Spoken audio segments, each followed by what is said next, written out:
Dear students, let us begin with the next chapter, reproduction in animals. Reproduction is the process by which living organisms produce more living organisms of its own kind. Like a human being produces a human being. A cat produces a cat. This is reproduction. Modes of reproduction are two: asexual reproduction and sexual reproduction.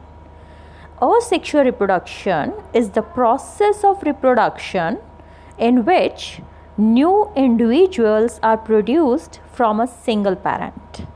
For example, microorganisms.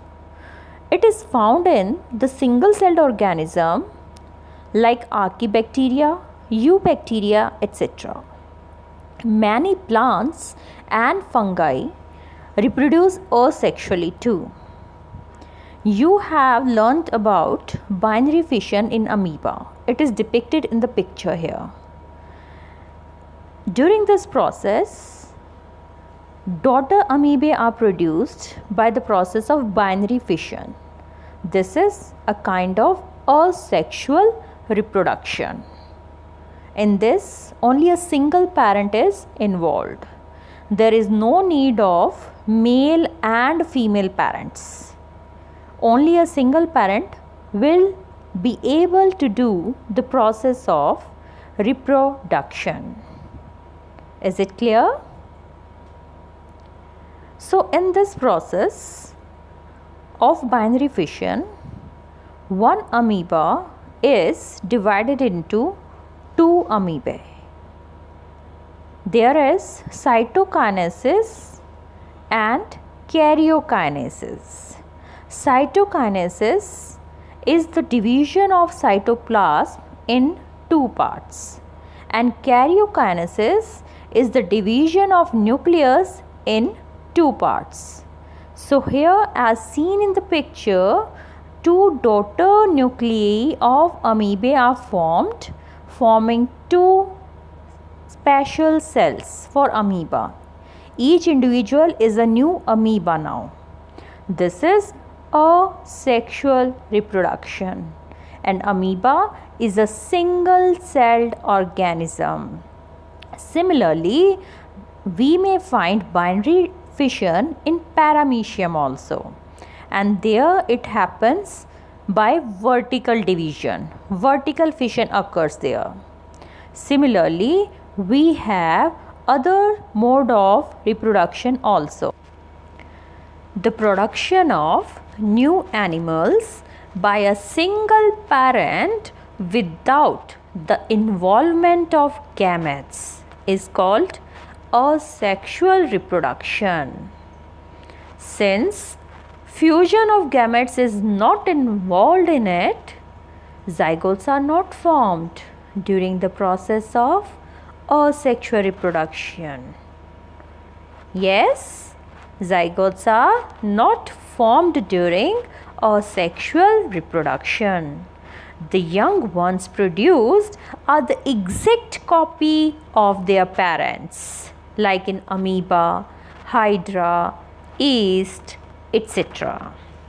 Dear students, this sexual reproduction and asexual reproduction both ensure the continuity of life on the earth. If all the organisms, all the living organisms die for any reason without the process of reproduction being carried on, then life will be at an end.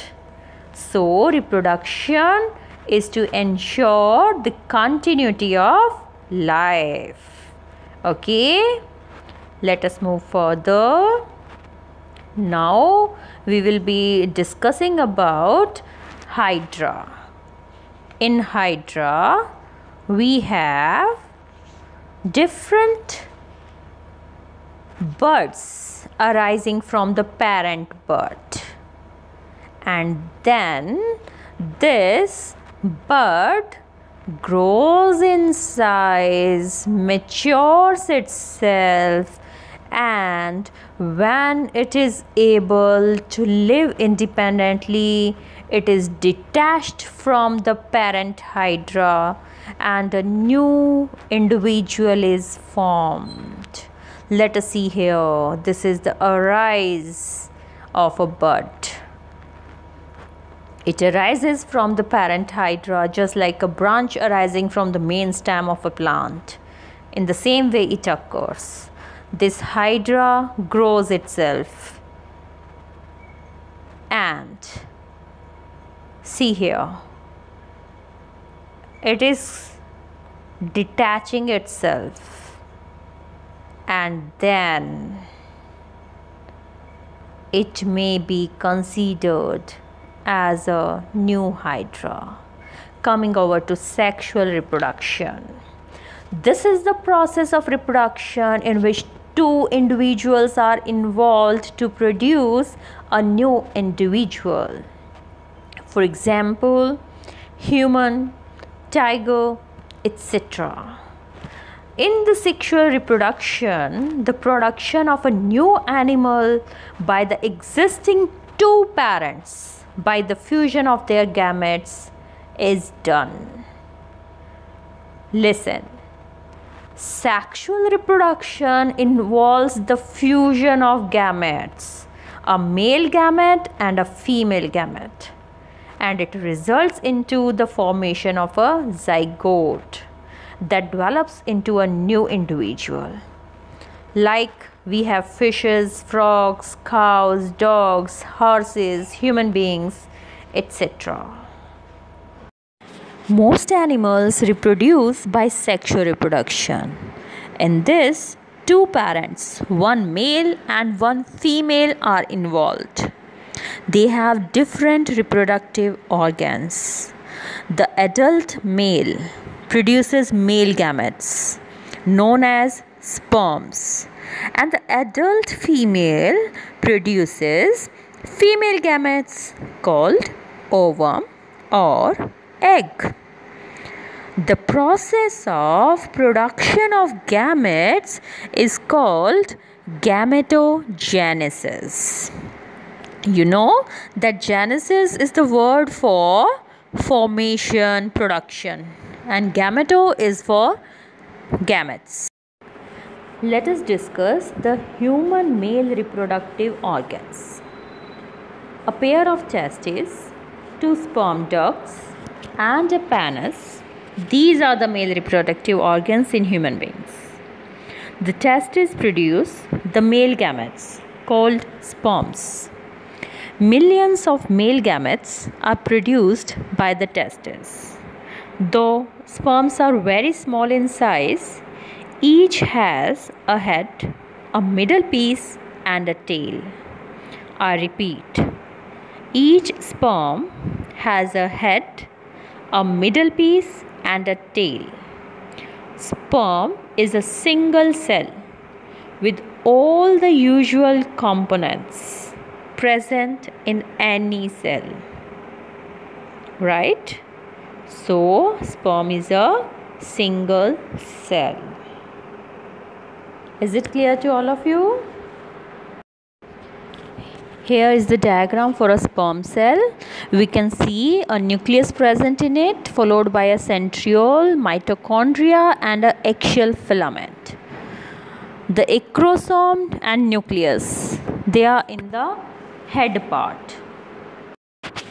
Centriole and mitochondria are in the middle piece of the sperm. And the axial filament is in the tail region of a sperm cell. I think it is very much clear to you now.